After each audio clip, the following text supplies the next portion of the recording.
Hey, welcome to the channel designed for leaders and educators. This video is going to be on how to ask questions to get the answers that you want. This is a question, ironically, that I get asked fairly often. My job, I get to work with some of the smartest and most talented leaders and educators on the planet. And in this video, I'm going to share one major paradigm shift that the smartest educators and leaders go through or make in order to ask really phenomenal questions to get the answers that they want. And the answers, and maybe even more importantly, the impact that they want to have. The only fluff I like goes on a sandwich and tastes like marshmallow. Let's get into it.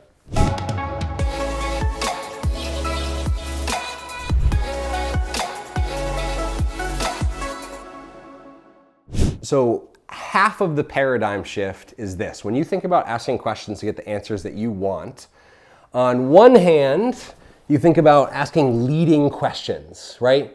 Think about a lawyer, an FBI investigator, a cop. Just give me the facts, ma'am, right? They're like leading questions. They are asking, especially a lawyer, right, in court is asking you questions that is aiming to get to a certain aim, and there's this intensity toward it. And the witness or the person being asked questions feels that pull, feels like you're leading them some way. As opposed to over here, really phenomenal leaders and educators ask questions that are exploratory rather than leading. And the difference between asking leading questions over here and exploratory questions over here is quite massive. It's the difference between whether somebody trusts you or not. It's the difference between somebody being honest with you or not. It's the difference between increasing psychological safety and decreasing psychological safety, which, as I shared in many of my other videos on the channel, is the number1 predictor of high-performing, innovative teams, is the degree of psychological safety. And so over here, these people's job is typically not to increase psychological safety. If anything, it's to make sure your heart rate's high enough, at least in the movies, right? If you happen to be a lawyer or an FBI investigator watching this video, you get a pass. But the idea here is you want people to feel psychologically safe because the answers that I would argue that you want, I don't know exactly what questions you're asked, I don't know exactly what landed you on this video, but the answers I would argue that you want are the most honest ones. They're the answers that people shared because they meant them, not because they shared them to fit some view of what they thought you wanted, right? Which happens a lot in leadership. The higher you go in a role of leadership, the more people lie to you and tell you what you think you want to hear, as opposed to what you really want to hear is truth. Working with some leaders at high levels within organizations and universities and schools, it is a unanimous theme that people have to work harder to just get authentic answers, authentic responses from people that aren't super baked and prepared, and you get the idea. In a moment, I'm going to share the paradigm shift in the form of some signs that I've got.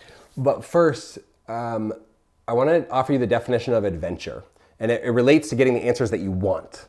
Because somebody once defined adventure for me as embarking on an experience where the outcome is uncertain. So typically you think adventure, and it's like classically conditioned with like skydiving. That is thrilling, but hopefully the outcome is certain. Maybe actually it is adventurous because you could die, right? There's that element of risk. And yet a true adventure in a conversational sense and an organizational sense is any experience or conversation where the outcome is uncertain. I would argue the best conversations, the most memorable ones, the most impactful ones feel like an adventure. You don't know exactly where they're going to go. They're not leading questions, right? And the paradigm shift that I have noticed in some of the smartest people on the planet is moving from a place of making assumptions to a place of exploring possibilities. When you're able to question your assumptions, that becomes exploring possibilities. But question them in a way that is rooted in zero judgment whatsoever. Cop, FBI investigator, lawyer is asking questions. They might be questioning their assumptions, but they already know, they're so deeply rooted assumptions that they know the answer. There's no changing their mind on what they think. Whereas I would argue that the answers you want to get when you ask questions are the ones that explore possibilities, because these are the ones that lead to new product ideas, better learning outcomes, higher engagement, less turnover in your organization. This paradigm has the potential to very much shift every conversation that happens. Now, if you shift, one conversation from a place of making assumptions to a place of exploring possibilities, cool. But if you do this organizationally, or across your team are able to make that shift, what you get is a completely different team. I have a firm belief that our entire world is created through our speaking and our listening. I can't quite explain hurricanes with that mentality or that theory, but the majority of your world is shaped by speaking and listening. And so when we change those things, I would argue that we actually change the world. So if you're not happy with the current world that you're living in, or the current microcosm that you're living in, see what happens when you're able to shift from making assumptions to exploring possibilities. Now, in other videos, teach some really clever tips on how to ask better questions. Questions that begin with how or what and not why is a really great way to move from that making assumptions to exploring possibilities. Teaching people how to tap into their natural, genuine curiosity. Teaching people how to listen to the music behind the words, because that's usually where the most possibility lies, as opposed to just listening for the facts and the words. And so training yourself in more wise ways to listen really helps. Easiest, lowest hanging fruits to shift from this paradigm is very simply moving from closed questions to open questions.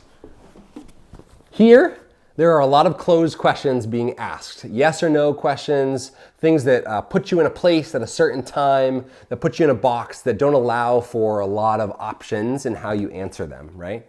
Maybe even multiple choice. A leading question might look like, hey, were you here or were you here on Friday, January 19th? Well, you don't have only those options, as opposed to over here, what were you doing on January 19th? Right? An FBI investigator could still ask that question, but this is a more open question. It has less judgment, it pigeonholes people less, and you don't want to pigeonhole people.